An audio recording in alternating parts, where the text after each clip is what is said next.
Hello friends, welcome to the Exams Made Simple. So we are back with the PIB and AIR news for 12th April. Let's see the questions. First is who composed the Aihole inscription and is related to which ruler, और ये भी बताना है कि वो ruler कौन सी dynasty के थे. Then which dynasty originally developed the Vesara style of temple architecture. तो एक नगरा स्टाइल होती है, एक द्रविडियन स्टाइल होती है, तीसरी होती है वेसारा स्टाइल. तो ये किस डायनेस्टी ने इसको ओरिजिनली डेवलप किया था. Third question is in whose reign was the Kailasa temple of Ellora excavated. फिर से आपको बताना है कौन रूलर था जिसके रेन के टाइम पे इसको एक्सकेवेट किया गया था और वो कौन सी डायनेस्टी के थे. Okay. And fourth question is who composed the following. तो पहला बताना है देवरम किसने कंपोज किया. And second you have to tell that Nalayira Divya Prabandham इसको किसने कंपोज किया. ठीक है. तो ये दोनों पल्लवास के टाइम के लिटरेचर हैं. तो आपको बताना है किस किस ने कंपोज किया है. Now let's come to the news part. So first is virtual reality centre has become a reality. तो वर्चुअल रियलिटी सेंटर मेन याद रखना है ये किससे रिलेटेड है. ये इंडियन नेवी से रिलेटेड है और इसको इनॉग्रेट किया गया है डायरेक्टोरेट ऑफ नेवल डिज़ाइन पे. Okay. That is the surface ship group. और दिस सेंटर ये काय के लिए वर्चुअल रियलिटी सेंटर ये मेजर बूस्ट देगा to the indigenous warship design capabilities of the Indian Navy. ठीक है. जो इंडिजिनसली वॉरशिप डिज़ाइन की जाती हैं इंडियन नेवी द्वारा उसके लिए ये काफ़ी मेजर बूस्ट रहेगा. ओके. और इसके अलावा ये सेल्फ रिलायंस और मेक इन इंडिया इनिशिएटिव के तहत वॉरशिप कंस्ट्रक्शन को काफ़ी बढ़ावा देगा. ठीक है. अब डायरेक्टरेट ऑफ नेवल डिज़ाइन जो है इसकी स्टार्टिंग हुई थी 1960s में और इसने वही इंडिजिनस वॉरशिप डिज़ाइनिंग में और कंस्ट्रक्शन वगैरह में काफ़ी ज़्यादा कंट्रीब्यूट किया है. Now Russia confers highest state decoration of country on PM Modi. तो प्राइम मिनिस्टर को हाईएस्ट सिविलियन ऑर्डर दिया जा रहा है रशिया द्वारा. और अभी कुछ टाइम पहले हमने एक और जगह का देखा था कि वहाँ से मोदी को मतलब प्राइम मिनिस्टर को हाईएस्ट सिविलियन ऑर्डर मिला था. तो वो भी आप मुझे बता सकते हो कि कौन सा ऑर्डर मिला था और वो कौन सी कंट्री से. अभी हमने शायद लास्ट वीक ही इसको डिस्कस किया था. ओके. तो ये जो अभी ऑर्डर दिया जा रहा है रशिया द्वारा it is order of Saint Andrew the apostle. और this is given for his exceptional services in promoting special and privilege strategic partnership between the Russian federation और इंडिया. तो स्ट्रेटेजिक पार्टनरशिप को खासकर जो बहुत ज़्यादा बढ़ाया है प्रमोट किया है रशिया और इंडिया के बीच में इस वजह से इनको ये दिया जा रहा है. Okay.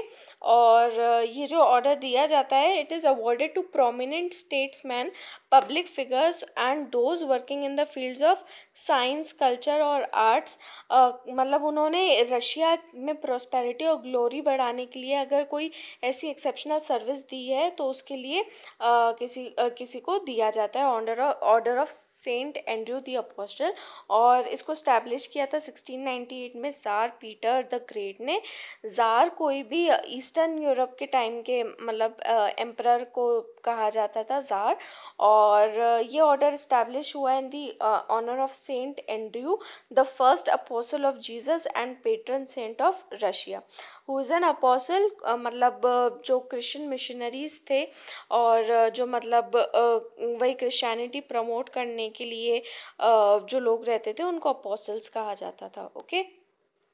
Now SpaceX carries out first commercial launch with Falcon Heavy rocket.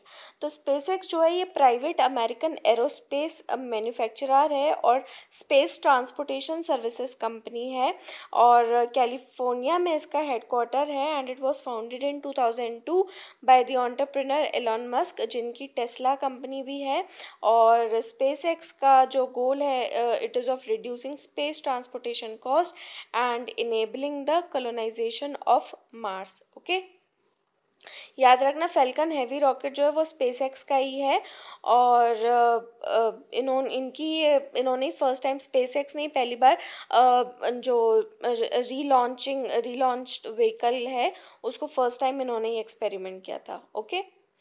Now, West Bengal's Utkarsh Bangla and Sabuj Sathi schemes have won awards, that is the World Summit on the Information Society Awards under UN. तो सबसे पहली बात तो याद रखना है, उत्कर्ष बांग्ला और सबूज साथी ये दोनों क्या हैं, स्कीम्स हैं और कहाँ की है, वेस्ट बंगाल की हैं। और WSIS अवार्ड दिया गया है इनको अंडर यूनाइटेड नेशंस। ठीक है, तो सबसे पहले WSIS के बारे में देख लेते हैं। ये वर्ल्ड की लार्जेस्ट एनुअल गैदरिंग है of the ICT for development, okay, और कम्युनिटी, और ये अपॉर्चुनिटी प्रोवाइड करती है for information exchange, knowledge creation and sharing of best practices.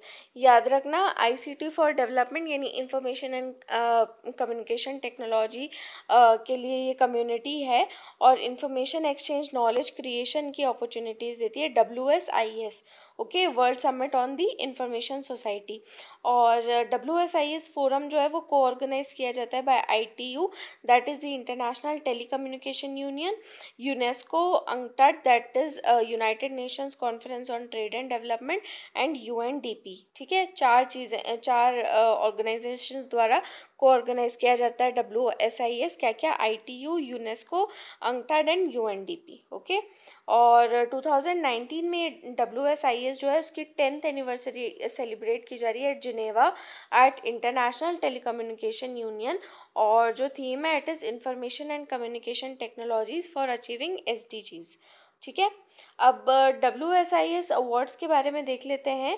तो ये एक इफ़ेक्टिव मैकेनिज़्म है टू एवेल्यूएट एंड रिकग्नाइज ऐसे individuals, governments, civil societies etcetera जिनको आउटस्टैंडिंग सक्सेस जिन्होंने अचीव की है in implementing development oriented strategies that leverage the power of ICTs as an enabler of the development.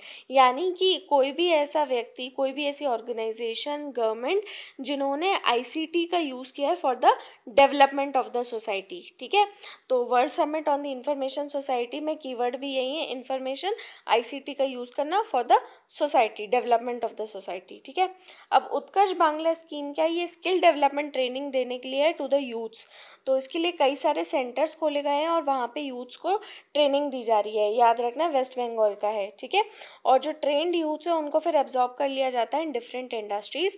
और सबूत साथी scheme जो है वो बाइसिकल्स डिस्ट्रीब्यूट करने के लिए to the students of class 9th to 12th studying in government run and government aided schools and madrasas, okay. अब E-सिगरेट्स के बारे में था, तो इसकी मैन्युफैक्चरिंग और सेल पे बैन लगाने के लिए कहा गया है। तो E-सिगरेट के बारे में ही देख लेते हैं। आप यहाँ पे देख सकते हो E-सिगरेट मतलब कैसा दिखता है ये डिवाइस। तो ये इलेक्ट्रॉनिक सिगरेट है, ये एक बैटरी पावर्ड वेपराइज़र होता है that mimics the tobacco smoking. ठीक है, लेकिन इसमें यूज़ का होता है, टोबैको का नहीं होता है, but it works by heating up a nicotine liquid जिसको जूस कहा जाता है। तो ये जो निकोटीन जूस या जूस होता है, now this comes in various flavours and nicotine levels. और सिगरेट्स के जो प्रोपोनेंट्स हैं, यानी कि जो ज़्यादा फेवर करते हैं इसको, उनका ये कहना है कि सिगरेट स्मोक करना is healthier than traditional cigarettes, क्योंकि इसमें users are only inhaling water vapour and nicotine. ठीक है, ऐसा प्रोपोनेंट्स का कहना है। लेकिन ऐसी अभी इंडिया में E-सिगरेट्स की जो सेल है वो रेगुलेटेड नहीं है, इट इज़ अनरेगुलेटेड। तो दिस कैन बी डेंजरस। क्यों? क्योंकि WHO की ग्लोबल रिपोर्ट आई थी 2015 में, जिसके अकॉर्डिंग नंबर ऑफ स्मोकर्स जो हैं इंडिया में वो डिक्लाइन हो रहे हैं। तो ऐसे में यदि E-सिगरेट ज़्यादा सेल होने लगेंगी तो it will become a gateway for smoking, और वही है कि फिर लोगों को निकोटीन एडिक्शन हो जाएगा और स्मोकिंग और ज़्यादा उनके लिए, मतलब इस तरीके का E-सिगरेट एक अट्रैक्टिव भी बन जाएगी। Okay, so this can encourage persons to become users of tobacco as well as e cigarettes. तो पता ये चलेगा कि लोग दोनों स्मोक करने लगे, टोबैको तो कर ही रहे थे, E-सिगरेट की भी लत लग गई। ठीक है, अब WHO रिपोर्ट जो है E-सिगरेट्स की, दैट उसमें कहा गया है कि ENDS एंड्स यानी कि इलेक्ट्रॉनिक निकोटीन डिलीवरी सिस्टम, इसी को E-सिगरेट्स कहा जाता है। इस रिपोर्ट के अनुसार ये एमिट करती है निकोटीन, जो कि एडिक्टिव कंपोनेंट होता है टोबैको प्रोडक्ट्स का। ओके। तो मेन जो अडिक्टिव कंपोनेंट है, जिसकी वजह से लोग को एडिक्शन होता है, वो निकोटीन होता है, ठीक है। तो निकोटीन जो है उसका कुल मिला के एडवर्स इफेक्ट हो सकता है on the development of foetus during pregnancy, और कार्डियोवास्कुलर डिजीज में कंट्रीब्यूट कर सकती है, और ट्यूमर प्रमोटर के लिए भी काम कर सकती है। तो इसकी वजह से कैंसर कॉजिंग भी हो सकती है, okay. And seems to be involve in the biology of malignant disease as well as of neuro degeneration, ठीक है। तो दिमाग पे भी असर कर सकती है। Now 4 decades later bamboo rice shows up in Orissa. तो ये जो है ये बैम्बू राइस है, और 40 साल बाद ये उड़ीसा में देखा गया है। And it was last harvested in Chandaka Dampara wild life sanctuary in 1979। तो ये रेयर वेराइटी है राइस की, लास्ट 1979 में हार्वेस्ट की गई थी Chandaka Dampara wild life sanctuary में, जो कि उड़ीसा में ही है। एंड इट ग्रोज ट्वाइस और थ्राइस इन अ सेंचुरी, यानी 100 साल में केवल 2 या 3 बार ही ये ग्रो करता है। और ये एक स्पेशल तरीके का राइस है that is grown out of a dying bamboo shoot, ठीक है। तो जो बैम्बू की जो शूट है वो जब मरने लगती है, ख़त्म होने लगती है, तो वहाँ पे ये बैम्बू राइस ग्रो करता है। When the bamboo shoot breathes its last, it flowers into a rare variety of rice seeds, जिनको बैम्बू राइस कहा जाता है। तो याद रखना, बैम्बू राइस से कंफ्यूज मत होना, ये बैम्बू में ही ग्रो करता है, okay. So that was all about the news from today. I hope you like it friends, और अगर अच्छी लगी हो तो प्लीज़ लाइक कीजिए, शेयर कीजिए और सब्सक्राइब कीजिए हमारे वीडियोस को, और अपने फीडबैक देते रहिए। Try giving the answers. And अब रिवीजन का टाइम है, मैंने आपको पहले भी कहा है, तो अब रिवीजन पे ज़्यादा फोकस कीजिए, okay. So that's all friends, and have a nice day.